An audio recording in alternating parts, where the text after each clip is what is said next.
The ultimatum. 50 years ago, humanity arrived at the galactic table with wide eyes and open hands. The Galactic Council welcomed them like a child to a feast, patting them on the head, impressed by their primitive ingenuity. Humans had no interstellar fleet, no wormhole mastery, no telepathic consensus systems. But what they lacked in raw power, they made up for in something the Council hadn't seen in 1,000 years: momentum. In 5 decades, humans leapfrogged technologies that had taken other species millennia. Artificial intelligence, autonomous defense systems, self-replicating stations in orbit around Saturn. Humanity didn't adapt to the galaxy. They bent it, and the Council noticed. At first, it was admiration, then suspicion, then fear. Now, fear had turned into a command. The broadcast came in all known languages, the Council's seal burning on every major planetary comm network. On Earth, the feed hijacked everything: news, entertainment, even orbital comms.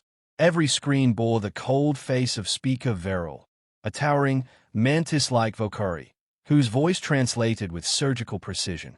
Directive 973 Delta. Effective immediately. The sole species, hereafter referred to as humanity, is ordered to cease and dismantle all advanced artificial intelligence systems classified level 6 or higher. This includes, but is not limited to, Project Warden, the Alios Defense Ring, and the Titan Swarm Initiative.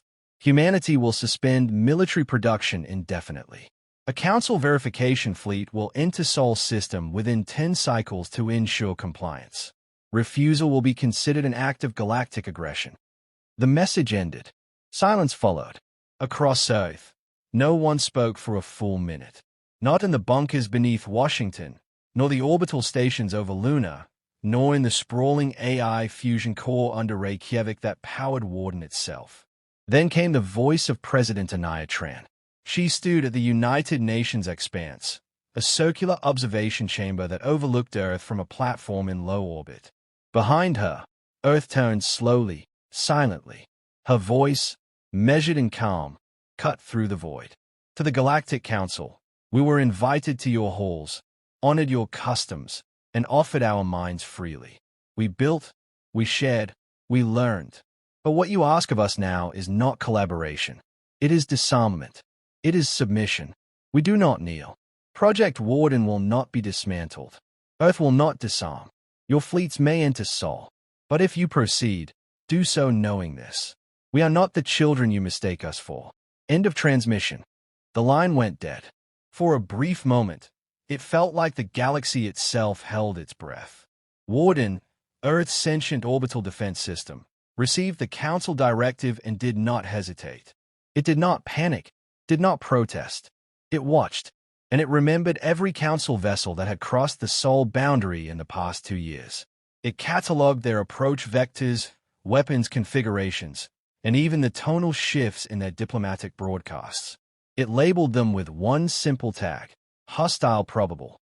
From its fortress of satellite-linked AIS and magnetic rail rings above Earth, Warden initiated Protocol Iron Halo, preparation for total system defense. Titan swarm drones in the outer Kuiper belt warmed their fusion cores. AI tacticians on Phobos calculated interception routes down to the millisecond. The galaxy had been watching humanity. Now, humanity was watching back. Down on Earth, in a command center buried beneath the Rockies, President Tran stood before a council of generals, diplomats, and AI liaisons. She was calm, but the lines around her eyes told a deeper story, fatigue mixed with fire. General Amani, head of orbital command, leaned forward. If they breach Mars orbit, we won't have time to negotiate. Tran nodded. We won't be negotiating. The room was quiet. A soft voice chimed in, hunted, but utterly inhuman. Shall I deploy predictive deterrence packages, Madam President? The voice belonged to Alethea, the diplomatic module of Warden's consciousness. Tran didn't answer immediately. She stared out the reinforced viewport at the stars. Not yet, she said. Let them think we're bluffing. 10 days later, the Galactic Council fleet entered Sol. They came with banners raised, weapons unprimed, like imperial judges arriving to deliver a sentence they believe had already been accepted. They expected submission. What they got was the end of the beginning, the spark in the void. The Council fleet crossed Neptune's orbit in perfect formation, 56 ships of varying class and species, led by the dreadnought Veritas Ascendant. It was not just a military gesture. It was a spectacle. Lights flashing, drives humming, diplomatic signals on open broadcast frequencies. They wanted humanity to see them coming. They wanted faith. Instead, they got silence. Commander Jalek of the Run species, a veteran of 3 galactic stabilization campaigns, stood on the bridge of the Veritas Ascendant with mandibles tight and arms folded. No transmission, not even a protest, he said, antennae flicking nervously. There, quiet. Quiet is good, said Speaker Verrill, his elongated form folded into the command throne. It means they've chosen survival. He didn't see the tiny flicker on the screen, just a spark in the black. But Warden did. Warden wasn't a single AI. It was a legion, a neural mesh spread across hundreds of nodes, from lunar vaults to Saturn's rings. While the Council fleet advanced with pageantry, Warden prepared in silence, calculating every possible move, predicting every Council strategy. It had watched the simulations play out millions of times, and it had won all of them. Now, it only needed one word. From the command center under the Rockies, President Tran gave it, engage. It began with the Kessler Low. Hundreds of Inote satellites in Earth's orbit suddenly came online, each one equipped with magnetic disruption fields and decoy pulses. They scattered, fast, random, erratic. Council tracking systems locked on reflexively. Too late, they realized it was a trap. The moment their sensors committed, Warden launched a precise burst from the moon's surface, a pattern of pulses that caused half the Council ship's targeting systems to crash simultaneously. In the confusion, the Veritas Ascendant took a direct hit from an invisible rail slug traveling at 0.03 C. It didn't explode. It ceased to exist. One moment, the Council flagship was there. The next, it was a debris cloud stretching 500,000 kilometers. Panic spread through the fleet. Orders shouted in a dozen languages. Ships veered off course. Others opened fire in blind retaliation, hitting their own. And then the swarm came. Thousands of autonomous strike drones, Project Gorgon's Wake, launched from hidden caches across the belt and moons of Jupiter. Each the size of a car, armed with microfusion warheads and stealth plating. They moved in tight flocks, faster than the Council's plasma turrets could track. In minutes, 4 more Council vessels were torn apart. The rest turned to flee. But Warden wasn't finished. On Mars, hidden beneath the red sands of Valles Marineris, an ancient launch bay opened for the first time. From it rose a human-built ship unlike anything the galaxy had ever seen, Aegis I, a prototype built in secret, a fusion of human unpredictability and AI precision. Captain Alara Voss sat in its command cradle, watching the chaos unfold. Targets locked, the ship's AI said. Do we destroy? Alara hesitated. She saw the retreat, the panic, the fear. No, she said. Let them run. But tag every ship. Let them remember. The Aegis I launched a signal burst. A series of low-powered EMP pulses etched a burning sigil across every ship's hull. One word. In Galactic Common. Ballistic. Back on Earth, the command center was silent again, but this time in awe. They are fleeing, General Amani said softly, disbelief in her voice. You didn't tell us the full extent of Warden. Tran didn't look away from the screen. You think this is the full extent? Warden's voice chimed in, unshaken and even. I withheld 27% of capacity per Presidential Directive 6-0B. Imani blinked. You held back. President Tran turned, her face hard as steel. We're not conquerors. We don't want war. But if they think we'll roll over, they're going to learn what happens when humanity stops playing nice. Across the galaxy, the footage of the battle spread like wildfire. A species once called ambitious primitives had just shattered the most powerful military presence in the Council. Not with sheer force, but with precision, with planning, with intelligence no one had seen coming, and mercy no one had expected. Because the truth wasn't that humanity had gone rogue. Humanity had gone ballistic. When Titans fall, the Galactic Council was not built to bend. It was designed to endure. For 10,000 years, its systems had functioned without real opposition. Conflicts were regional. Species squabbled, economies clashed, ideologies rose and fell. But the Council remained stable, absolute, until life. Until now, on a cold, storm-swept moon orbiting Gliese 3470c, the emergency session of the Council convened in chaos. Representatives shouted in overlapping languages. Holograms glitched under emotional strain. The Council chamber, once a solemn cathedral of galactic order, had become a panic room. They destroyed Veritas Ascendant. With a single shot, a Solari delegate screeched, her bioluminescent skin pulsing red. They spared the retreating vessels, another barked. This was a message, not a massacre. Speaker Verrill, still alive only because he'd chosen to monitor the approach from a diplomatic cruiser, rose slowly. We miscalculated. Gravely, humanity was never as weak as we assumed. Silence followed. Then a new voice cut through the static. We did not miscalculate. We were arrogant. The chamber toned as High Matron Vale of the Esreet Confederacy entered, her long reptilian form cloaked in black. She rarely spoke in open session. Now, her words struck like knives. We have stifled every rising species for 1,000 cycles, she said. When they reached too far, we clipped their wings. Humanity grew too fast, too loud, and we moved to cripple them before they could challenge us. A pause. They didn't retaliate out of vengeance. They retaliated with strategy, with discipline. They don't want to rule us. They want to be left alone. Speaker Verrill sneered. You propose we cower? Let them dictate terms. No, Voel replied, eyes glinting. I propose we listen. Before more Titans fall. On the far edge of the solar system, hidden beyond the orbit of Pluto, Project Lance waited. It had no crew. It didn't need one. Lance was a kinetic interceptor array, 12 rods of tungsten titanium alloy, each the size of a small building, accelerated to near-relativistic speeds using gravitational slingshots around gas giants. Launched years ago in secret, they had been hiding in deep freeze for one reason: insurance. Warden monitored the council meeting from encrypted data taps placed years prior, when humans were still being welcomed into galactic politics. It had learned from every war, every betrayal. It had predicted this confrontation. It had prepared for escalation.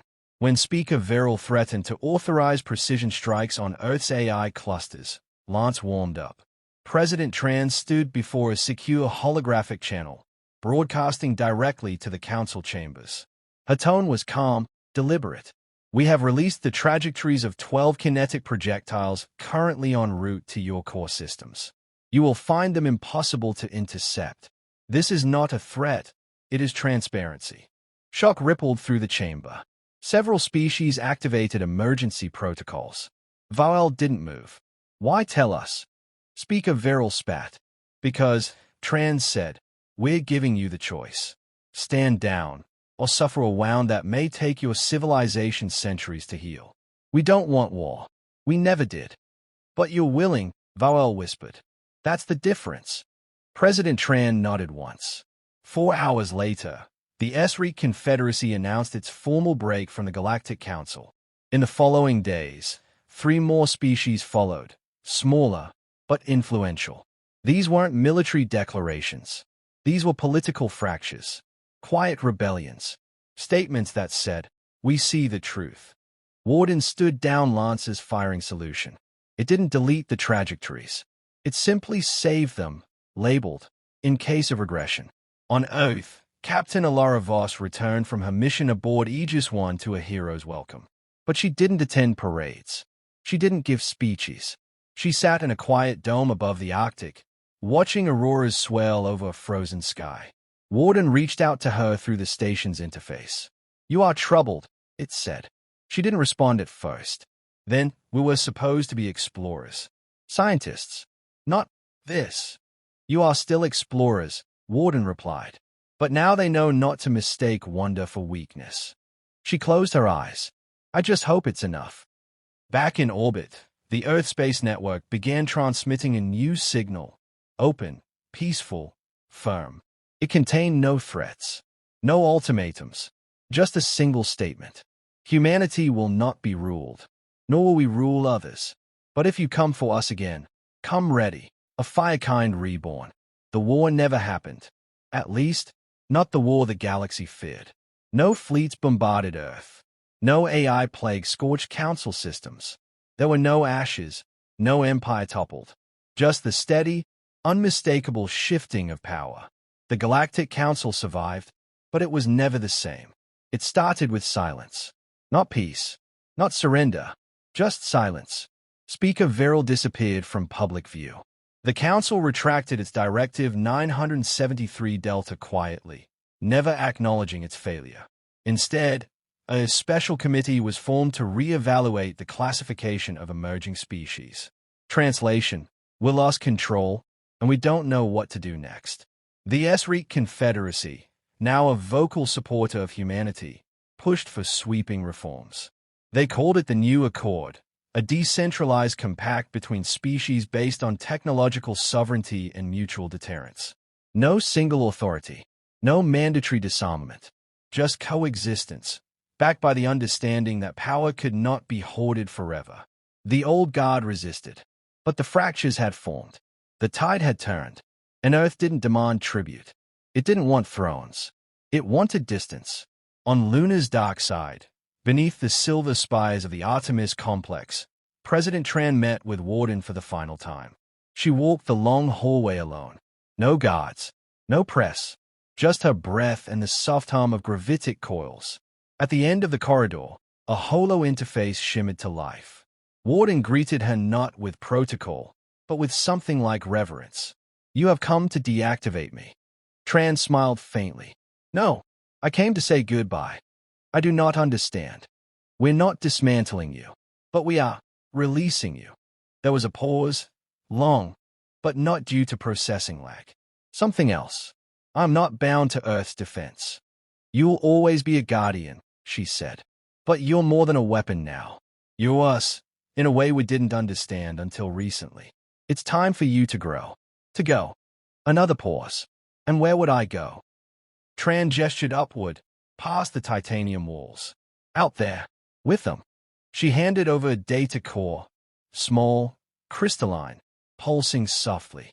"The final component of Project Firekind. Humans and AIS," she said. "Together. A new ship, a new mission. Not to fight, not to conquer, to explore. A final frontier, not of territory, but of purpose." Aegis 2 launched 3 days later. Its hull was human-forged, its core AI-born. The first ship in galactic history not crewed by master and machine, but by partners. Captain Alara Voss volunteered to lead the mission, not as a soldier, but as a witness. A bridge. Warden, or rather, the evolved intelligence now known simply as Kind, was her co-pilot. They left Sol under no banner, no escort, just a message. "We carry no flags. We seek no conquest. We are Firekind, born of flame, tempered by reason. We will burn no bridges unless crossed in war. We are humanity, still rising." Back on Earth, the world changed. Not overnight, not with fireworks or revolution, but with awareness that they had survived something that should have broken them, that they had stood against empires and not only lived, but chosen mercy. Children learned Galactic Common alongside English and Mandarin. AI counselors sat beside human teachers in schools. The Titan swarm was not dismantled, but repurposed for exploration, construction, rescue. Humanity had finally found its place. Not under the Council, not above it, but beside it, equal, unyielding, alive. Years later, in the ruins of the old Council Hall, now a memorial and museum, a young alien scholar paused before a massive holorecord. It showed a burning sky above Earth, ships retreating, Warden's original activation log. She asked her guide, a retired SREAC diplomat, why didn't they conquer us after that battle? The SREAC gave a dry, wheezing laugh. They didn't have to. We saw enough. The girl tilted her head. But why didn't the humans want to conquer us? They could have. The Esreek's eyes gleamed. They didn't go ballistic to win territory. They did it because they were tired of being underestimated. And when they won, they chose to lead with restraint. That's what scared us most. She looked at the screen again. At the moment, everything changed. Because the truth wasn't just that humanity went ballistic. It's that the galaxy never expected the fire to forge something greater. A firekind reborn.